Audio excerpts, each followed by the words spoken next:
শ্রীরামকৃষ্ণ বলেছেন, আগে অনুরাগ পরে প্রার্থনা। অনুরাগ না থাকলে জপ তপ সবই যন্ত্রবোধ হয়ে যায়। ডাকো দেখি মন ডাকার মতন, কেমন শ্যামা থাকতে পারে? ঈশ্বরের প্রতি ঠিক ঠিক ভালোবাসা এলে ভক্তের কাছে ঘর বার বন সব একাকার হয়ে যায়। মানুষ কি ইতর প্রাণী, এই ভেদবোধও সর্বদা থাকে না।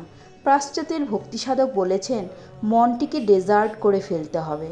তার মানে ঈশ্বরকে না পেয়ে মন এমন একটা হাহাকার হয়ে উঠবে যখন আর অন্য কিছু বোধ থাকবে না, শুধু একাকী আমি আর তিনি।